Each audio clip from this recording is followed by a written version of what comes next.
खरं म्हणजे आज बोलणं कुठून सुरू करावं असा एक प्रश्न माझ्या मनात निर्माण झालाय।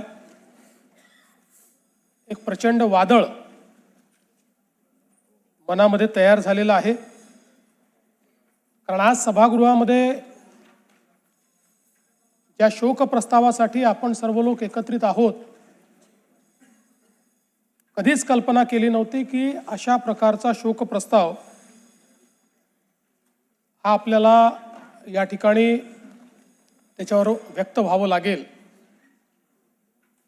खरं म्हणजे सहज बाजूला नजर गेली तर नेहमीच खुर्चीत दादा असायचे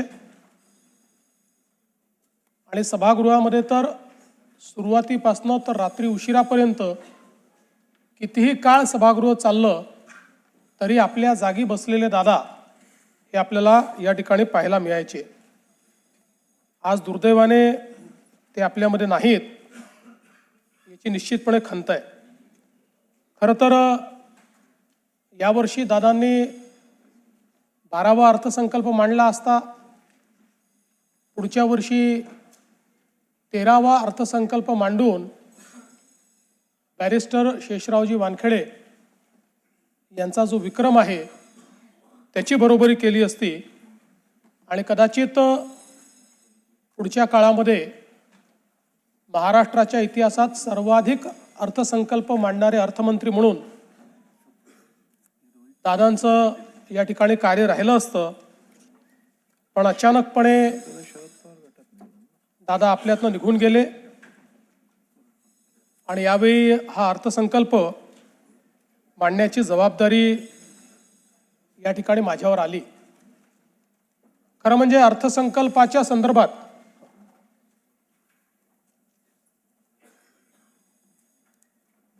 आपल्या सर्वांनाच कल्पना आहे की कठोर निर्णय घ्यायचे असतील तर ते घ्यायला कधीही मागे पुढे न पाहणारे अजितदादा होते। पण त्याचवेळी वित्त विभागाने लाडकी बहीण योजनेचा भार हा अर्थसंकल्पावर फार मोठ्या प्रमाणात पडेल आणि म्हणून याचा पुनर्विचार करावा असं सुचवल्यानंतर देखील त्या ठिकाणी ठामपणे निर्णय घेऊन तो विषय मंत्रिमंडळापुढे आणण्याचं काम करणारे देखील अजितदादा होते। आणि आपल्या सगळ्यांना आठवतं की लाडकी बहीण योजनेनंतर अजितदादांनी गुलाबी जॅकेट घालणं सुरू केलं होतं आणि आम्हालाही सगळ्यांना ते जॅकेट घालायला लावलं होतं। आता या सगळ्या गोष्टी केवळ आठवणींमध्ये आहेत आणि म्हणून मला असं वाटतं की संपूर्ण सभागृह अत्यंत या परिस्थितीमध्ये दुःखी आहे। खरं तर अशा प्रकारचा प्रस्ताव मांडणं एक घटनात्मक जबाबदारी देखील आहे, पण मला असं वाटतं की माझ्याकरता एक अत्यंत भावनिक अशा प्रकारचा देखील हा प्रसंग आहे।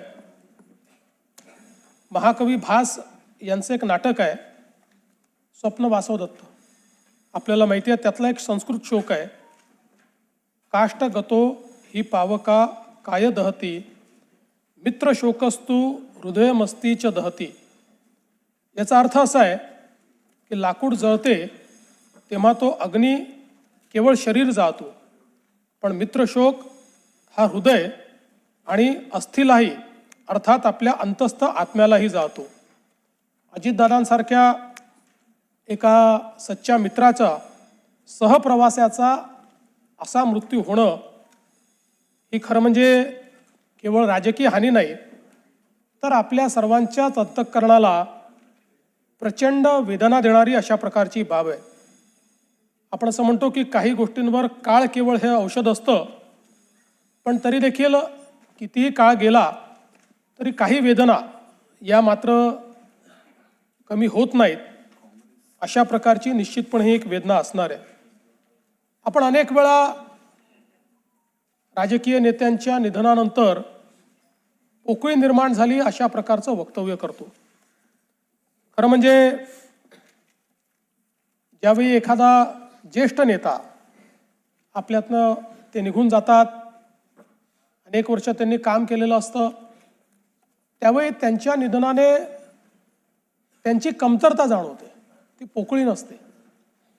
पण ज्यावेळी अजितदादांसारखा एक व्यक्ती जो राजकीय क्षेत्रामध्ये स्थिरावलेला आहे, ज्यांनी राजकीय क्षेत्राला वेगवेगळ्या पद्धतीनं पादांकरात केलं आहे, ज्यांनी राजकीय क्षेत्रामध्ये आपलं स्वतःचं अस्तित्व नेतृत्व निर्माण केलं आहे, आणि ज्या व्यक्तीकडे समाज आणि संपूर्ण क्षेत्र भविष्याच्या दृष्टीनं पाहत आहे, असा व्यक्ती ज्यावेळेस निघून जातो त्यावेळी खऱ्या अर्थानं पोकळी निर्माण झाली हा जो शब्द आहे, त्या शब्दाची व्याख्या काय आहे हे आपल्याला लक्षात येते. कारण तो असा क्षण असतो की ज्यावेळी आपल्याला लगेच लक्षात येतं की आता अशा प्रकारचे अजितदादा दुसरे होऊ शकत नाही. त्यामुळे ही जी पोकळी आहे, ही पोकळी भरून काढणं हे अत्यंत कठीण आहे. आणि म्हणून मला असं वाटतं की खऱ्या अर्थानं त्यांचं अकस्मात निधन हा आपल्या सर्वांकरता एक धक्का देखील त्या ठिकाणी आहेच. खरं म्हणजे मंत्रिमंडळाच्या बैठकांमध्ये, जनतेमध्ये जात असताना, प्रसार माध्यमांमध्ये, जाहीर कार्यक्रमांमध्ये, अधिवेशन चालू झाल्यानंतर अजितदादांचं अस्तित्व हे सगळीकडे ठळकपणे जाणवायचं. कारण आपल्याला कल्पना आहे की प्रत्येक गोष्ट ही शिस्तीत झाली पाहिजे अशा पद्धतीनं सातत्याने अजितदादांचं त्या ठिकाणी म्हणणं असायचं. आणि सकाळी 6 वाजल्यापासून काम करणारा नेता अशा पद्धतीनं त्यांची ख्याती होती.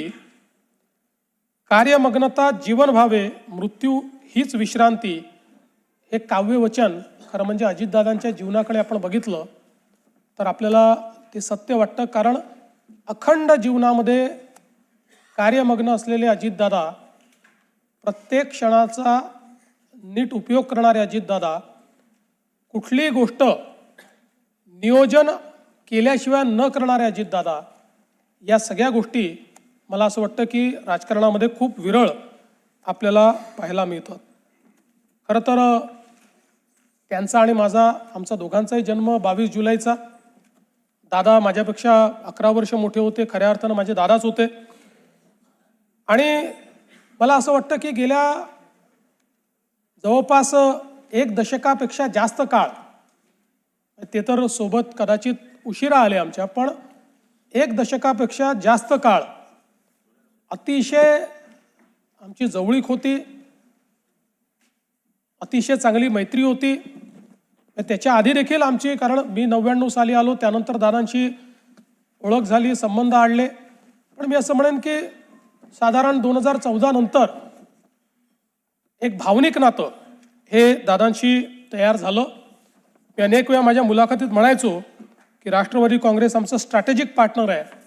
पण त्याचवेळी माझ्या मनात मात्र मला हे पक्क माहिती होतं की अजितदादा हे काही स्ट्रॅटेजिक पार्टनर नाही आहेत, तर अंतःकरणातनं आपल्यावर प्रेम करणारा अशा प्रकारचा आपला मित्र म्हणून खरं म्हणजे अजितदादांकडे मी बघितलं आणि त्यांनीही माझ्याकडे त्याच पद्धतीनं बघितलं. आणि जीवनभर मला असं वाटतं की आमचं ते नातं त्यांच्या अंतिम दिवसापर्यंत कायम होतं. मला आजही आठवतं की 27 जानेवारी 2026ला मंत्रिमंडळाची बैठक झाली, त्यानंतर पायाभूत सुविधांची बैठक झाली. त्याही बैठकीमध्ये अजितदादांनी आपल्या नेहमीच्या सिग्नेचर पद्धतीने सगळ्यांना, जे अधिकारी होते त्यांना विचारलं की मी आज सकाळी माहिती घेतली आहे आणि ज्या प्रकारे कॅपिटल एक्सपेंडिचरमध्ये ग्रॉस व्हॅल्यू ॲडिशन काही राज्यांमध्ये होतं तेवढं आपल्या राज्यात का होत नाही, या संदर्भात तुम्ही काय कारवाई करणार आहात. आणि मग अधिकाऱ्यांनी सांगितलं कॉस्ट ओव्हररन कसे होतात, प्रोजेक्ट्स कसे डिले होतात, त्याच्यामुळे ग्रॉस व्हॅल्यू ॲडिशन का होत नाही. त्यानंतर मग सार्वजनिक बांधकाम विभागाचं एक प्रेझेंटेशन झालं, त्यात त्यांनी त्यांच्यावर 700 कोटी रुपयाची डिक्री ही जी न्यायालयाने केली होती ती कशी त्यांनी त्या ठिकाणी उच्च न्यायालय सर्वोच्च न्यायालयातनं डिक्री त्या ठिकाणी कॅन्सल केली आणि ज्यांनी डिक्री आणली त्यांच्यावरच कसा फाईन झाला अशा पद्धतीचं प्रेझेंटेशन केलं, त्यावर दादा गमतीने असं म्हणाले, पुढच्या वेळेसपासून असेच तुम्ही फक्त प्रस्ताव या ठिकाणी आणत जा. आणि ती सगळी बैठक आम्ही संपवली. त्यानंतर माझ्या अँटी चेंबरला आम्ही गेलो. दादांचं काम हे 10-15 मिनिटाचं असायचं, त्याच्यावर नाही. दादांची एक सवय होती, कुठलंही काम हे त्यांच्या कागदावर लिहिलेलं असायचं. 2-3 ओळींमध्ये काय बोलायचं हे लिहिलं असायचं आणि ते परफेक्ट तेवढंच आपल्या कामाचं दादा बोलायचे. त्यामुळे ते कामाचं एक 5-10 मिनटं झालं. त्यानंतर 30-40 मिनटं आम्ही वेगवेगळ्या विषयांवर, भविष्यात काय, बजेटमध्ये काय, अशा गप्पा मारल्या. जवळपास पाऊण एक तास आम्ही त्या ठिकाणी एकत्रित होतो आणि त्यानंतर दादा त्या ठिकाणून गेले. त्यावेळेस खरं म्हणजे ही पुसटशीही कल्पना नव्हती की कदाचित तीच आपली शेवटची भेट ही दादांशी ठरेल. आणि दुर्दैवाने तसंच झालेलं आपल्याला पाहायला मिळालं. ही अपघाताची बातमी ज्यावेळेस आली त्यावेळेस पहिल्यांदा मनाने असं म्हटलं की ठीक आहे, अपघात झाला असेल, पण अपेक्षा करूया काही झालं नसेल. पण लगेच दुसरी बातमी आली की विमानाची परिस्थिती बघता त्याच्यामध्ये कोणीही त्या ठिकाणी जिवंत असेल असं वाटत नाही. आणि त्यातनं मग पुढच्या गोष्टी आपल्या सर्वांना माहितीच आहेत. खरं म्हणजे अजितदादा हे केवळ एक व्यक्तिमत्व नव्हतं, तर ते एका पिढीचा आत्मविश्वास होते. शेतकऱ्यांचा एक कळवळा असलेले, शेतीबद्दल इत्थंभूत माहिती असलेले, शेती, ॲनिमल हजबंड्री या सगळ्या विषयांची पूर्ण जाण असलेले आणि एक प्रकारे मातीतनं तयार झालेलं नेतृत्व असं अजितदादांचं नेतृत्व होतं. त्यांच्या जीवनामध्ये अनेक संघर्ष आले, कुठल्याही संघर्षाला त्यांनी पाठ दाखवली नाही. सातत्याने त्या संघर्षाला सामोरं ते गेले, कधी पुढे झुकले नाहीत. पण ज्यावेळी दादांना मनातनं असं वाटलं की काहीतरी चूक आहे किंवा समाजाला ते चूक वाटत आहे, त्यावेळी जाहीर माफी मागायलाही त्यांनी मागे पुढे पाहिलं नाही. अशा परिस्थितीमध्ये दादा कुठलंही इगो न ठेवता जाहीरपणे माफी मागून पुढच्या कामाला त्या ठिकाणी लागायचे, हे देखील आपण बघितलेलं आहे. त्यामुळे एक प्रकारे अनेकांचा आधारबळ असलेले, अनेकांना धीर देणारे, अनेकांच्या निर्णयाची ताकद असलेले दादा आज नसल्यामुळे निश्चितच खूप मोठ्या प्रमाणात अनेक लोकांच्या समोर अनेक प्रश्न त्यातनं निर्माण झाले. खरं म्हणजे अजितदादांबद्दल सगळे नेहमीच सांगतात की शब्दाला जागणारा अशा प्रकारचा नेता होता. त्याचा अनुभव 2019 साली आम्ही घेतला. 2019ला ज्यावेळी आमचं ठरलं की सरकार तयार करायचं, त्यानंतर काही कारणाने तो निर्णय त्यावेळी त्यांच्याकडे वरिष्ठांनी बदलवला. पण दादांनी त्यावेळेस भूमिका घेतली की नाही, मी शब्द दिलेला आहे, मी शब्द मोडणार नाही. आणि आम्ही सरकार तयार केलं, शपथविधी घेतला. त्याला अनेक लोकांनी पहाटेचा शपथविधी म्हटलं. त्याला पहाटेचा म्हटलं की दादा त्याच्यावर नाराज व्हायचे. दादा म्हणायचे पहाट म्हणजे 6 असतं, ही काही पहाट नाही आहे, आम्ही 9 वाजता शपथ घेतली होती, तो सकाळचा शपथविधी आहे, असं नेहमी ते पत्रकारांना सांगायचे. आणि मला आजही आठवतं की त्यावेळी अतिशय दृढतेनं त्यांनी, खरं म्हणजे त्यांना निश्चितपणे काही ना काही प्रमाणात त्याची किंमत मोजावी लागली, पण तरी देखील त्यांनी सांगितलं की एकदा निर्णय झाला होता, मग या निर्णयाला मी बांधील असेल. आणि ज्यावेळी सर्वोच्च न्यायालयाचा निर्णय आमच्या विरोधात गेला, मला आजही आठवतं की वर्षा बंगल्यामध्ये दादा आणि मी दोघंच जण होतो. त्यावेळी तो निर्णय विरोधात गेल्यानंतर त्या ठिकाणी सरकार स्थापन करणं काही शक्य नव्हतं. दादांनी विचारलं काय केलं पाहिजे. मी म्हटलं दादा, आता याच्यामध्ये उगीच तुम्ही स्वतःचा बळी द्यावा अशी आमची पण अपेक्षा नाही. ठीक आहे, आता जे काही असेल तुम्ही तुमचा निर्णय घ्या. आणि त्यानंतर माझ्याशी चर्चा करून, म्हणजे अनेक वेळा अनेकांनी अनेक गोष्टी त्या ठिकाणी सांगितल्या, पण वर्षा बंगल्यावरनं माझ्याशी चर्चा करून दादांनी मग तो निर्णय बदलवला. कारण त्यांच्यासोबत जे लोक राहिले होते हे दादांना माहिती होतं की शेवटी त्यांचंही भविष्य आपल्याला बघायचं आहे. आणि मग दादांनी पुन्हा त्या ठिकाणी जे काही सरकार झालं त्या सरकारमध्ये सामील होण्याचा निर्णय घेतला. आणि म्हणून मला असं वाटतं की त्यांच्या स्वभावात पारदर्शकता होती. पोटात आहे ते ओठात आहे आणि जे आहे ते तोंडावर बोलून टाकायचं. तोंडावर बोलताना दादा राजकीय परिणामांची फारशी काळजी करत नव्हते. आणि मला असं वाटतं की राजकारणामध्ये असं अनेक वेळा तुम्हाला पॉलिटिकली करेक्ट राहावं लागतं, पण पॉलिटिकली करेक्ट राहणाऱ्यांपैकी दादा नव्हते. त्यांना जे वाटलं ते स्पष्टपणे रोखठोक त्या ठिकाणी बोलायचे. आणि त्यामुळे मला असं वाटतं की त्यांच्याबद्दल आमदारांना किंवा सदस्यांना देखील माहिती होतं की दादांनी एखादी गोष्ट तोंडावर नाही म्हटली याचा अर्थ काही आपले विरोधक नाही आहेत, त्यांना नाही पटलेली, त्यामुळे त्यांनी नाही म्हटलेली आहे. पण जे काम होऊ शकत असेल ते मात्र तात्काळ करणे आणि तिथल्या तिथे फोन लावणे, ते काम झालं आहे की नाही पाहणे, अशा पद्धतीनं दादाची ख्याती असल्यामुळे जे सदस्य आहेत ते आपलं काम हक्काने घेऊन त्या ठिकाणी दादांकडे जाताना आपण बघायचो. आणि मला असं वाटतं की वर्षानुवर्ष काम करत असताना दादांनी एकवचनी असण्याचा एक नाव जे कमावलं की दादा म्हणतात ते करतात, हे राजकारणामध्ये मला असं वाटतं की अतिशय विरळ आहे. आणि खरं तर मला असं वाटतं की ज्यावेळेस 2019 नंतर मी विरोधी पक्षनेता झालो, ते इकडे आले, ते पुन्हा उपमुख्यमंत्री झाले. पण आपल्यापैकी अनेकांच्या लक्षात असेल की इथनं भाषण करताना ते माझा उल्लेख मुख्यमंत्री म्हणूनच करायचे. मग प्रत्येक वेळी मग त्यांना आठवण करून द्यावी लागायची की मुख्यमंत्री नाही, विरोधी पक्षनेता. आणि मला असं वाटतं की त्यानंतर कदाचित त्यांचे ते शब्द जे आहेत ते सत्य झाले. आम्ही एकत्रित आलो, आम्ही दोघेही उपमुख्यमंत्री झालो, नंतर मी मुख्यमंत्री झालो, पुन्हा शिंदेसाहेब आणि ते उपमुख्यमंत्री झाले. आम्ही खरं म्हणजे आमच्या अनेक गोष्टींवर गप्पा देखील व्हायच्या, अनेक गोष्टींवर बोलायचो. दादांना क्रिकेटची आवड होती, त्याच्यावरही अनेक वेळा आमची चर्चा व्हायची.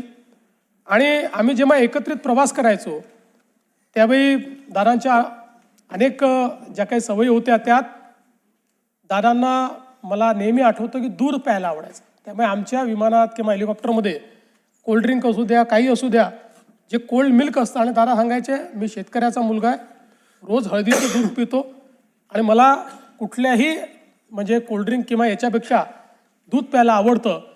अशा अनेक सवयी दादांच्या एकदम नजरेसमोरून जातात. दादा चप्पल घालायचे पण पाय नेहमी स्वच्छ ठेवायचे.